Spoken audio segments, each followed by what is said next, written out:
Hello, I am Duck.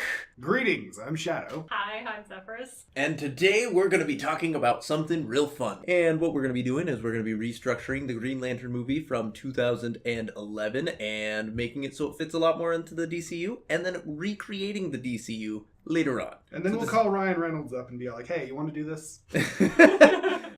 So basically, myself and Zephyrus here have watched the movie over and have created a quick synopsis that we're going to pitch over to Shadow over here, and he's going to tell us if he likes it or not. Why did you put yourself through that again? What? The movie.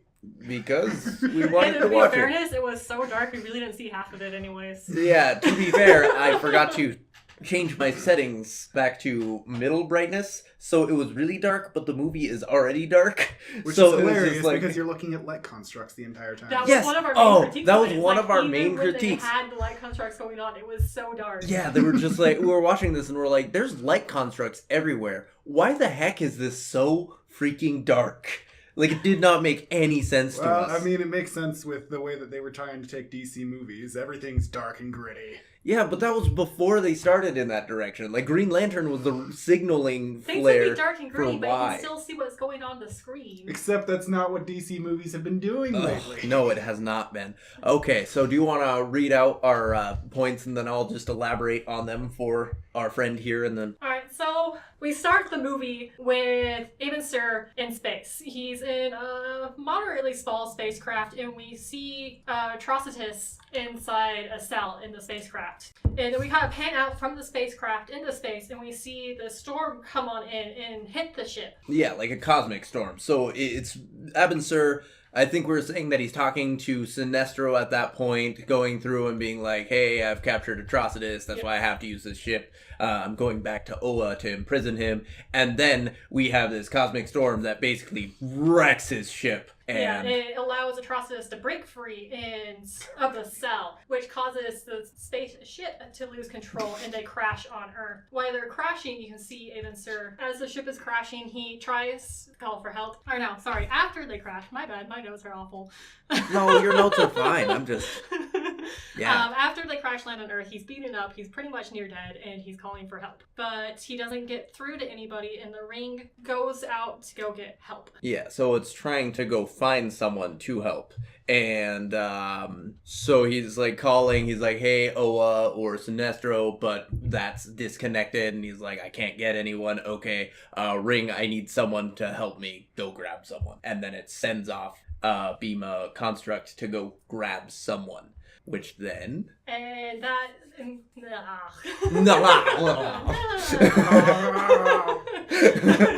cutscene Thought we weren't doing Nigel Thorne there either. I love Nigel Thornberry. I don't think I could stop with Nigel Thornberry. Let's continue. Alright, so that brings us to a cut screen, and we see Carol and Hal in a locker room at Paris Airfield. Oh my. Oh my, yes, they're fully clothed. Get your mind out of the gutter. Yeah, come on, Shadow. Hey, if you don't have me here to do weird commentary, what do you have you here to do? We have you here to see if you like the idea. And I can't make weird comments. Okay, fine, you can make weird comments. So, Hal's a little down, and Carol's trying to boost him up. She tells him basically, like, I'm here for you, we're not against you, we're trying to help you through this, because Hal's a little bit of a, he's a reckless...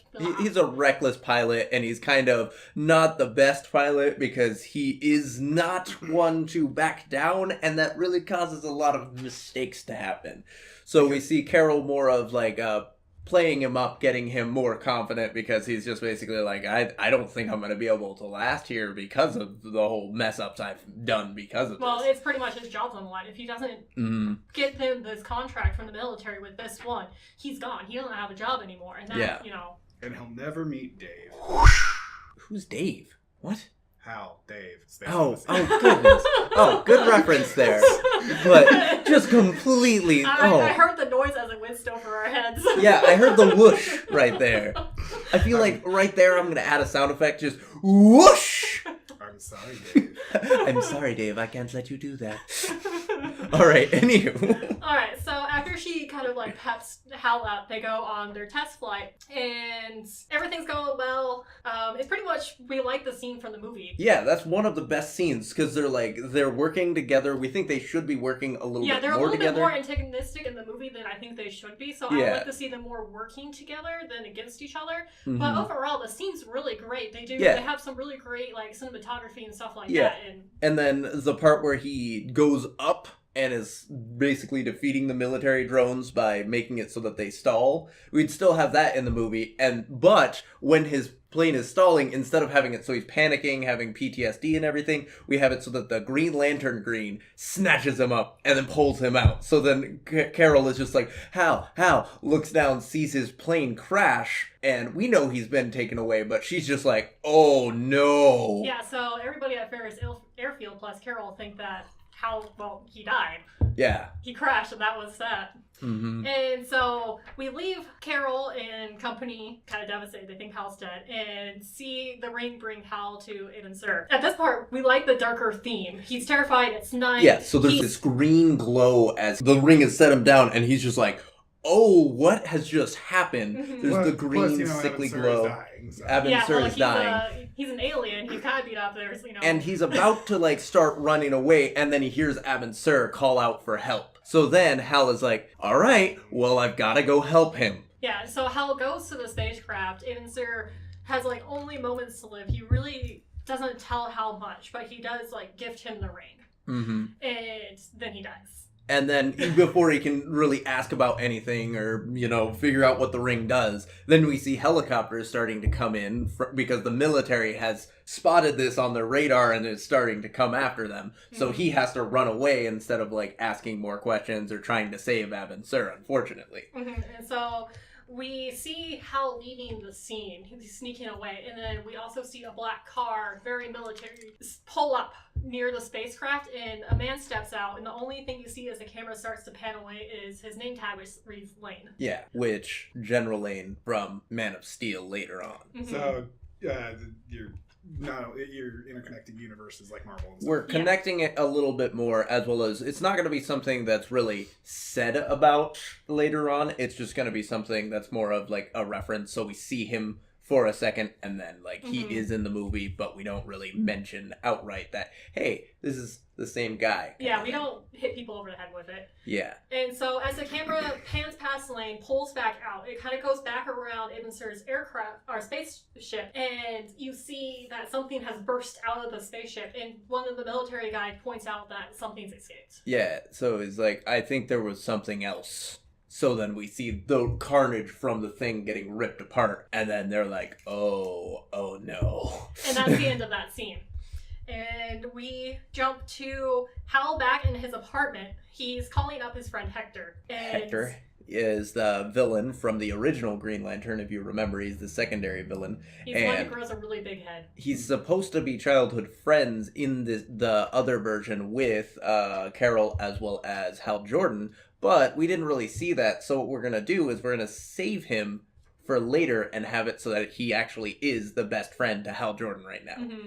And so that's when the first person Hal calls is Hector, and he tells Hector basically everything that happened from, getting taken off his aircraft to, the military and everything else like that. Yeah. And Hector's like, dude, you're drunk, and like hangs up on him because he doesn't. Yeah, he does not believe him at all. Like, there's no reason to. Hal, you're drunk. Just go home. That's basically what he does, though. All right, and so after you see that scene, we go to Sinestro arriving over Earth. Yeah. Before he gets to Earth, he's gonna pull on a trench coat and everything else like that. Yeah, he's gonna don a trench coat and like the fedora hat and everything, and look like an old-timey detective. And there's gonna be a reason for that. There's gonna be a reason for that, and it's amazing. I'm just imagining your old man voice, dude. Oh, what? My old man voice? Which one? Cranberries. Oh, cranberries! Yes, yes, I am Sinestro. The one casting I think that the movie really got right was Sinestro. Yeah, Sinestro. Mark Strong is still Sinestro. And so when you're thinking of this, imagine him purple in a trench coat, and it's great. Yeah, it is awesome. We love it.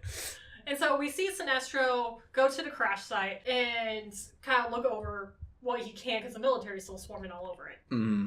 And he takes a few moments to call for backup. It pretty much tells him that. Well, you already have your backup, Yeah. is what they tell him. Well, and at he's this like, point, I don't think they respond at this point. oh, yeah, no, they haven't gotten back to him. they respond later, yeah. Yeah, and so he calls for backup, like nobody responds, and so he realizes that the ring's not there, and so he goes to start to look for it, but the ring is depleted at this point from Abencer trying to, survive the crash, and so that's why he can't use his power ring to find Aben's power ring. Not yet, at least. Yes, and so as Sinestro starts to look for the ring, you see Hal outside of his apartment getting mugged. Yeah. Getting mugged. He gets mugged, and it's the best thing ever. Because if you know anything about Hal Jordan comics, Hal Jordan is just a guacamole. He is not a fighter for, he does stupid crap things, all the and time. Him, getting surprised by guys doing bad things is, a staple of Hal Green Jordan Lantern comics. in general, yeah. And especially him trying to fight them and getting himself beat up instead. Mm-hmm. So, we want to have a scene where that happens. Which is basically this scene, and it just kind of shows, he's not really all that adept at stuff, and what he does try to do kind of backfires on him. Yes. And as he tries to punch one of the guys, we do see that the ring flares. Yes. Which is how Sinestro does end up finding Hal after he gets beat up. Mm-hmm. So basically, imagine the scene in the original where he punches and the Green Lantern ring shoots out a fist that then punches the car, but much lesser scale. It's basically just, instead of that, he punches and then it goes, and then tries to do something, but can't, because it's depleted, basically. Yeah. And so Sinestro shows up and sees Hal with the living daylights beaming out of him, kind of laying somewhere. Yeah, after he's been mugged and everything. He goes on a scathing, what would you call it? Oh man, he goes on a tirade. Making fun of. Well, not exactly making fun of him, but telling him you don't live up to Abencer's legacy. He's this is the only person that Abencer could find that to carry his ring. You're pretty much a worthless piece of crap. And you're a worthless piece of crap. Your planet's a backwater, nobody place kind of thing, and just kind of makes fun of him. Yeah, he just goes to town. Worthless Hal Jordan, you are worthless Hal Jordan. Pretty much. Yeah. And after Sinestro's done with that, he leaves. He just leaves Hal there because he's super pissed off. Yeah. And after he leaves, we follow him off, and the Green Lantern Corps contacts him. So he gets contact from Oa. And they basically tell Sinestro there is no backup. He's Abencer's backup, and, there's been, There's other stuff happening that they can't send anyone. You should have backup on that planet. Yeah, it's according to our system, there is another Green Lantern in the sector, so use him or her, and they're you're on your own. So then he's dang it, because he has to go back to Hal Jordan. Literally, that's his only backup, so he goes back to Hal. Quite literally, dang it, dang it, dang it, years of planning ruined. Kind of, yes. Yes. Yeah, he's not too thrilled about this, and so Sinestro needs to teach Hal, and so he shows Hal how to access the battery in the Parkit dimension, how to kind of use the ring. It's kind of a crash course, and it happens really fast. And yeah, it's basically our montage of the movie, but not really montagey. It's basically him okay, here's how you get to the pocket dimension, here's how you charge your ring, here's how you use your constructs. Yeah, it's you have to use constructs and stuff like that, and Hal really doesn't get it.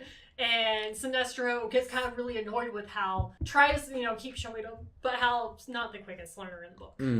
No, he is not. He's he's like the kid's book, but he needs to be the college textbook. And so Sinestro gets annoyed and kind of goes well, practice on your own. I'm going to look for Atrocitus. Mm-hmm. And he's basically you're worthless to me right now. Maybe you can be useful later. Yeah. I'm just gonna go and fight this guy. Yeah, because he's still upset about this whole thing. And so he leaves Hal and goes to look for Atrocitus. Is that the point where we had him beat him up? Yes, we do have him beat up Hal, yeah. So basically Sinestro just beats the crap out of him just because he's ugh, I hate this guy.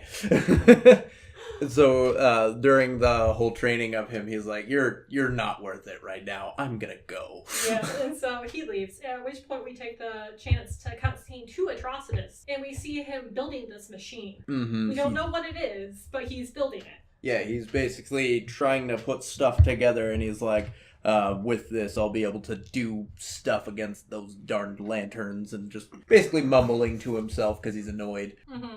At which point we do end up going back to the military. We see their autopsy room with Ibn Sur, and we see this guy kind of hovering over so Ibn's dead body. We don't see much about him at this point or know anything about him. We just know that, he seems creepy and real off his rocker kind of thing. He's like, ooh, dead body. Yeah, we're thinking like maybe we should have him be quoting Poe or something something like that. We were thinking he's like going with the full on Trockies and doing like one of Poe's poems as he's trying to cut this alien open and everything, which I think would be very interesting. Also, it makes for a really creepy scene of just this dude like, who once in a midnight weary.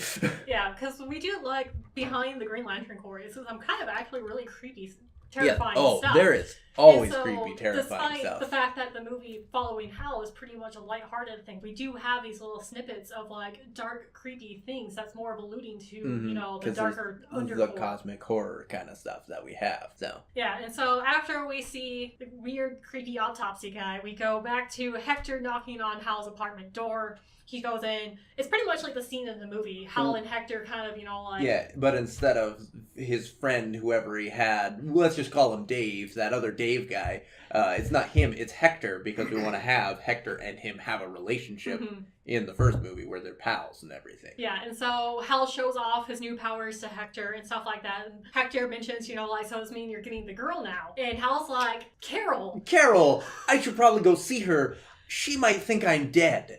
And then Hector's like... No, I still don't think he would even, think about that. It doesn't even cross his mind. Yeah, no, that makes more sense. And so Hal shows up at Carol's work. We figure she's not at her house because she's pretty much a work person. And so we figured anywhere she's going to be, at her office. Yeah. And so she's both pissed and happy he's alive. Pissed because, he's been fine and hasn't told anybody. Yeah, he's just like...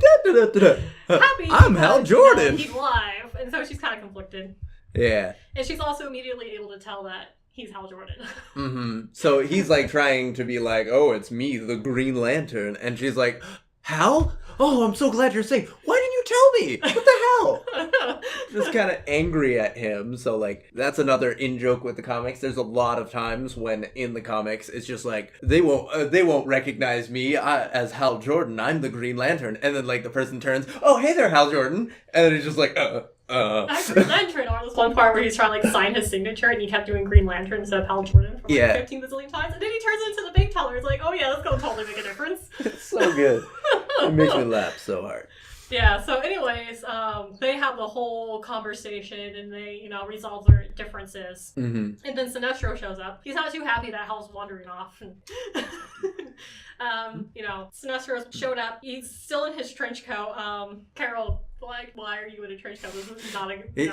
Carol is just basically like, why do you look like Dick Tracy?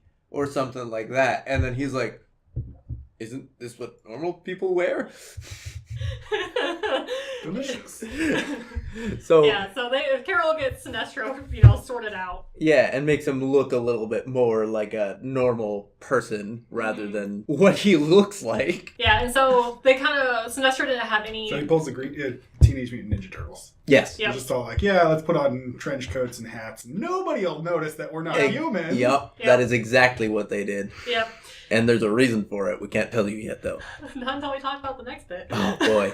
Yeah. And so Sinestro didn't come up with any real leads for Atrocitus at all. And so the three of them kind of like brainstorm, and Carol, sorry. Harold, it's me, Harold. I've been here the whole time. It's a match between Carol and Hector. Just kind of morph into one being. Oh boy, that'd be terrifying. Right? And so Carol kind of points out, like, there's, some stuff going on. It's like, maybe we should contact the police. And Sinestro's not too wild about the idea. He's like, I am the police. And so I am a policeman. Also, I'm an alien, and your planet doesn't seem to have aliens. Yeah, well, there's also, his superiority, too. Yeah, he's like, Your backwater police wouldn't know anything, stuff like that. But they do end up finally using, like, a police scanner instead. Yeah, like a ham radio or whatnot. And they hear coming over the radio about this robbery in progress committed by this really huge dude. And, they describe somebody kind of similar to Atrocitus, and Sinestro's like, okay, so this might be Atrocitus, let's go. So Hal and Sinestro go to where the robbery is. They get there, and yes, it is Atrocitus. Hal jumps straight into it and uses his Green Lantern ring in order to punch Atrocitus. We all seen the picture of him with the giant green fist contract. Yeah, so he tries to that's the one where he tries to. Yeah. So he tries to punch him, and then Atrocitus, using the device he was creating earlier, uses it to reflect it back onto him and punch him straight in the jaw. And then Sinestro, seeing this, is like, oh, so that's what it does. Just dry, just completely. And then he's like, all right, well, I guess I'm gonna have to fight it myself. Yeah, so Hal and Sinestro fight Atrocitus, but Atrocitus gets away. But while he's fleeing, he throws an offhand comment about hands. Yeah, he's like, I'm gonna kill that hand. And it really doesn't make much sense to them. They're like, what's hand? Like, who's hand? What is hand? Why? And so, with the police are there, they really don't have much of a purpose other than that there is police on the scene. They do try to stop both Sinestro and Hal, but, they fly and they're green. There's really not much the police can do. Yeah. So, the greenness has something to do with that. They fly and they're green. Yeah, they fly and they're green, okay? Sometimes you just gotta be green to be able to fly away. I mean, right? The police officers are wearing blue, and the immunity to blue is green, I guess. Yep. Oh. Well, I mean, it does give them hope. Sorry, bad joke. Anywho. But one of the police officers you do see on the scene, his name is Gardner. Yeah, so he's the one who was actually, continuing to shoot at Atrocitus and everything. Yeah, he's the one who does try the hardest to actually do something, even though ultimately nothing he does helps. And we've casted him as Seth Rogen. I thought you were about to say Seth Rogen. No, not Seth Rogen. Seth Rogen. Perfect Guy Gardner. We think that he is the best who would ever be Guy Gardner. We're not up to that yet. He wants to be the very How best. How Atrocitus gets away is because the machine explodes from overuse, which stuns Sinestro so he can get away. Yeah, now the machine is broken. He floored Sinestro and Hal Jordan, and that's why he's able to get away. And he's just like, well, it's not worth finishing you off right now. I need to find the hand, and then runs away. All right, and so the Lanterns leave the scene, and Sinestro contacts Oa again and be like, I need more assistance in this idiot. Yeah, he's like, he is not happy about Mr. Hal Jordan over there. He's like, this guy is a moron. He's not good. He literally punched himself in the face. Yes. He literally just punched himself in the face, which could have happened to Sinestro. Sinestro was the first one to hit, but it was Hal Jordan who hit first. The best part. Yeah, and Oa tells him again, no, you're not going to need more backup, and that you have to do with what you got. Yeah, because they have other things they need to do. Okay, and so we're getting kind of close to the end at this point, and we pan back over to the military base. We see a bunch of guys, military men, older men, in a briefing room. They have folders, files, everything else like that. They're talking about the spacecraft they're studying, and they mention Wayne Enterprises, LexCorp, Roxxon, and all of these other companies, Cord Industries, and they're talking about how the only one on site is LexCorp, and we don't want No, it's not that they have LexCorp. It was, they're saying, on site, but they don't want the other companies that they're outsourcing the looking at these pieces from the spacecraft to realize what it is, because they don't want to cause global panic. Yeah, that's why they kind of broke it up to, you got this piece, you got that piece, you got this piece. So nobody has the full spacecraft. Yeah. And with that, it's basically they're listing off all these things after they've explained why, and they're like, oh, it's LexCorp, or not LexCorp, it's Wayne Industries, Cord Industries, and all these other ones, and Lex, and then you hear an explosion. Well, they mentioned that Lex just flew in, and then you hear explosions. Yeah. And it pans back out of the base, or pans back up to above the base, and you see Atrocitus there. We don't know why he's there at this point, but he's attacking the military base. And you can see the guys trying to hold Atrocitus back, but not really succeeding. Yeah, and Atrocitus at this point has repaired his doodly-doo to work, at least. Doodly-doo. He's kind of it's not working all the time, but he's able to shoot the green out and smack it and then make it work again, because it's not really at full capacity right now. It's kind of also the parts broken. he can get here on Earth aren't the best for it, and so this is the best he's gonna get, and so he's making his play. And so while he's fighting the military, he screams out, hand, come here, show me, show yourself. And the Green Lanterns show up at this point. Yeah, so we have Hal Jordan and Sinestro both show up on the scene, and they are about to have it go down for attacking Atrocitus. Yeah, this is our big final fight scene. Yeah. Is Atrocitus versus Hal and Sinestro. You might notice that there's no Parallax in this one, because Parallax is a terrible villain to start your universe out. It's not only confusing... Yeah, we don't even allude to him at all. It's not even there. No, it's not there. We scrubbed him... Huh? That's one you're using? Yeah. But we do not want that at all. Like, we did not. Ugh. Just so bad. And Why so both Sinestro and Hal end up working with the military in order to hold off Atrocitus. Mm-hmm. And basically the way that is working is Hal is more of protecting the soldiers while Sinestro is more of fighting Atrocitus, because Hal is not the best at fighting, as we've... At this point, he's not trained to fight this way. Yeah. He's more of a brawler than a, fighter. A fighter. And so they're being attacked, and the military realizes that they're not going to win, pretty much. They don't think they're going to win, at least. And so the military calls in a strike. A tactical strike. Yeah. We were going to have it as a nuclear strike at first, but we decided that seems a little bit excessive. So we decided to make it so it's just a tactical strike instead. One singular creature. Let's toss a nuke at it. It's the American way. It is. No, because like every other movie you have, it's like, oh, let's throw our nukes at it, and it's like, yes, that's the American way. In basically why would you every escalate movie. it to that much? Like, so it doesn't really make sense. Like at this point, it's like Southern California. We really don't need them to drop a nuke. On it. Yeah. One of the only movies that I think it's justified they use a nuke was Independence Day, when they're hitting the mothership. Yeah. Well, at that point, pretty much all life is pretty much doomed. You might as well. Yeah, but the thing is you're not just targeting one singular creature that's giving you a hard time. You're targeting a big F-off mothership. Yeah.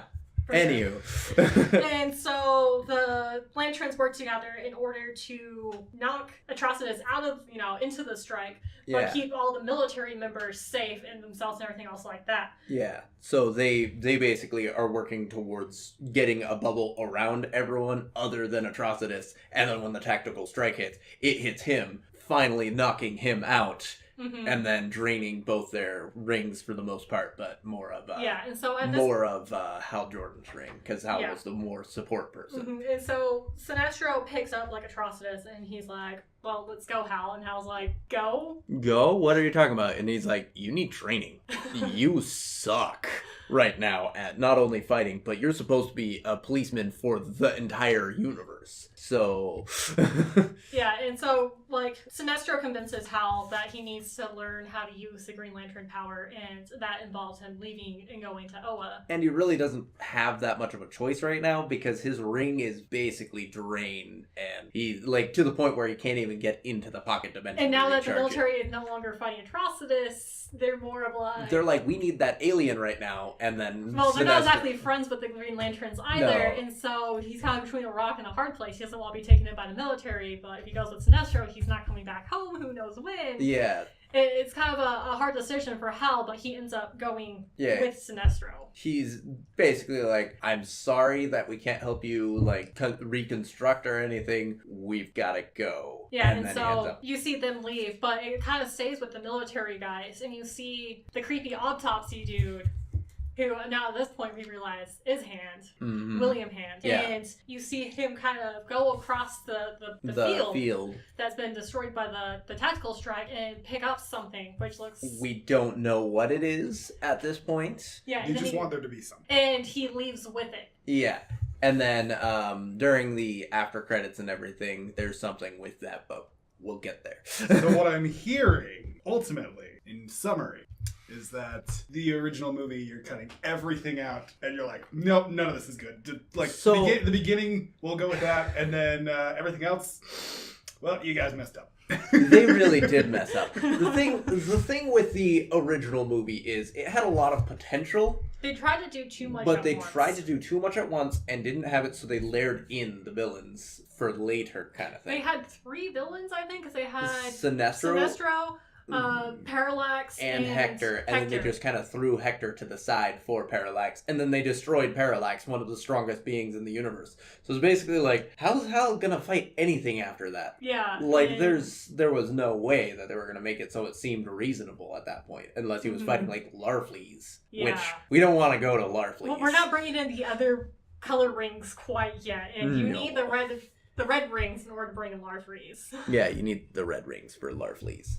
And basically, with that, we set up so that Atrocitus can be a villain in the future for Red Lantern rings, but he doesn't necessarily need to be. Yeah. As well as we set up Sinestro's not a villain in this one. We actually get to see him and Hal Jordan. And throughout the movie, it's kind of adversarial. Some of the greatest stories of Green Lantern is during Sinestro's betrayal. Yeah. Before he can betray you, you kind of need to know that, or feel like he's on your side. Yeah. So that the betrayal actually means something. He seems adversarial in this movie, but he's also a dick. He's a dick. But the thing is, but he's a Sinestro is a dick. Yeah, in the comics, he's not that great of a guy, but he is also kind of a good guy.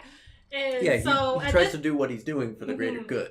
And so in this movie, he just lost his best friend. Even Sir is the person he respected and cared about and stuff like that. So it makes sense for him to be that way. And then we will have the second movie we'll talk about in a later podcast. Yeah. We will actually see the friendship between Hal and Sinestro. Mm-hmm. And I think that was the end. So let's talk about the credits and how we want to do the credits, because oh boy, are they fun. So end credit sequences are always the best. Yeah. So not the end credit sequence, actually the credits. So when the credits roll, we want to actually have the training montage of Hal at Oa during the credits. Yep. So we'd have it so that the part where he jumps off to try and fly, because he hasn't really been flying this whole time because he's not good at it. We also, during the montage earlier, we're supposed to allude to that, but we forgot. Yeah, It happens. So then we see a scene where he tries to jump off of the credits with Tom Array just standing there, and then he falls and you hear a thud, and then after you hear the thud you see him come back up as the credits roll back up, he's standing on the new thing and holding himself going, he's holding himself ow, that hurt. And then we'll see him use his power ring to make a fist, and he tries to punch Kilowog, and Kilowog deflects it and he knocks off somebody's name. And then Kilowog sighs, goes, reaches up, picks the name up, puts it back. So we get to see some of the Green Lanterns that will be introduced in the future. So I love Kilowog. Yeah, Kilowog's great. Yeah, so it's just kind of a little cute montage. So you get the training, but you don't actually, as a moviegoer, have to slog through it. Yeah, because the training scene is never the best part unless you're going for a montage. And but even then, you don't really have that many great montages. Yeah, it's you really don't need that. We're not watching a Rocky movie or Creed or something like that. No, we are not. But anywho, then we have was it 2 after credit scenes? Yes. Okay, so was it the first that's the William Hand one? I did the first one as Sinestro, but we could do the first one as the Hand. Okay, so the first one I would say would be the Sinestro one, because that makes sense. Yeah, because I thought that's what made sense. So we see Sinestro there on Oa, and he's looking down at his hand with his power ring, and he looks really concerned. Yeah. And you kind of turn and you look at the ring, and you see bits of yellow inside the ring. Yeah, you just see, as he's creating a small construct or something, just a flash of yellow, and he's just and then you go back to the credits, and then later on that sets up that there is yellow impurity in the ring, as well as it sets up potentially Sinestro's future downfall and everything. Yeah, and then the second after credits is you see 2 military guys talking about how Hand has gone missing. Yeah, so I figure at that point we could have it be Lane again, and congratulations for your promotion. It could, yeah. We could allude to that. Allude to that, and then have it so that he's well, I'm glad I got this, and then just a person comes in, barging through, and is one of the aliens' device went missing. We also have William Hand went AWOL.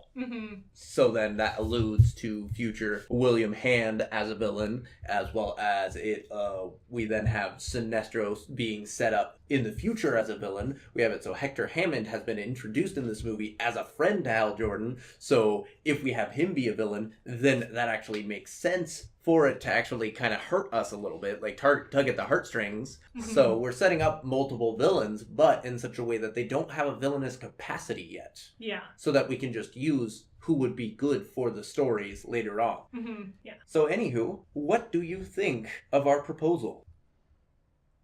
Don't give us Dead Space. Don't dead fish us. Come on, man. I told you before we started I was gonna make Gordon Ramsay's look like. Oh my goodness. No. It's good. It's good. Definitely a lot of foreshadowing here. I'm looking forward to seeing where it goes. Is the next one going to be Green Lantern? Like the next part of the Green Lantern? So we want to go by chronology for where it would have gone. So the thought with this is it is the DCEU as it could have been. And so they would have used Green Lantern kind of as like a springboard. And so for the space stuff and everything. So the next movie they would have produced wouldn't have been the next Green Lantern. It would have been something else. And in our view, we feel like it would be a Krypton movie. Yeah, so then we'd have the Krypton movie, and after that we would have the Man of Steel movie, but it'd be in Smallville instead. I love Smallville. Yeah, that was basically, we want to harken back to when he's Superboy, not Superman. So it's him on his journey to become Superman. For that one. We want to basically create this universe in such a way that we both would really enjoy it, and that's why we wanted to sit down with you today and kind of propose the first movie in that and see how you felt about it. Yeah, it's good. Yeah? It's good. Nice. After all that time and explanation, I just have to say, good. Well, because what we figure for this, and the format, not Formica. The format might change for these. We might have it so that in the future we actually include you in watching the videos and like creating the rough drafts. But we wanted to see if having it so that we propose it to you and everything would work as a format for this one. So that way, if you had any questions, you could ask the questions and all of that stuff, and we could maybe see where the flaws in our movie idea were. Oh man, I'm so excited to talk about the sequels we have for this one. I know, we do have 2 movies planned for Green Lantern at least. Yeah. So. And they are going to be fun ones. I'm looking forward to the next one, because the next one's going to be really great. A lot of the stuff that we set up, we actually have like the payoff in the next movie. Yeah. And we don't want to spoil that for you, because it's going to be awesome. We're so excited. You mean I don't have to wait 12 years for Thanos to come out? Yeah, no, we don't want to have any villains like that. No, we're probably not going to do like Darkseid comes to Earth or something like that. No, in fact, for Justice League, we don't have the same villains as Justice League did. We have a completely different villain, and it's someone who is a villain for another movie. So we're shifting their appearance. Yeah, it's not that we're averse to the New Gods. I just don't think they worked as a starter villain per se for a Justice League movie. Not unless you're going to have it as something like Justice League Apocalypse, the animated movie, where it's just basically a story that's self-contained. Well, the New Gods are so complicated themselves, just putting them into a movie by themselves. If you have your casual moviegoer won't know anything. They're going to be like, what the heck is going on? It's like there's such a complicated mythos. It would unless you find a way to simplify them. Well, and there wasn't, and when they had Steppenwolf there, they didn't actually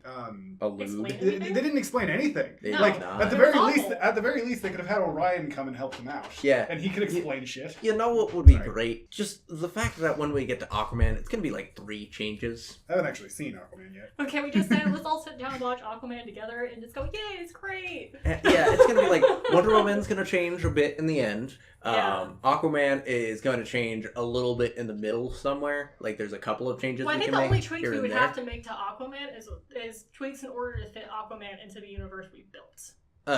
So we'll have a couple of tweaks to make it fit a little bit better, but not necessarily even, honestly. I think he still fits pretty well. Yeah. Oh, that looks real nice. I like it. Yeah, I hate it. There we go. So this whole time, Xadow has been drawing us a picture of him in his Green Lantern, because as long as I have got it all set up, you'll see the picture throughout the video. So there's the 3 of us just with drawings of ourselves on the thing. Anywho, I think that's the end of this one. I don't really know how we should sign off. And until next time, have a good time and just, watch more movies.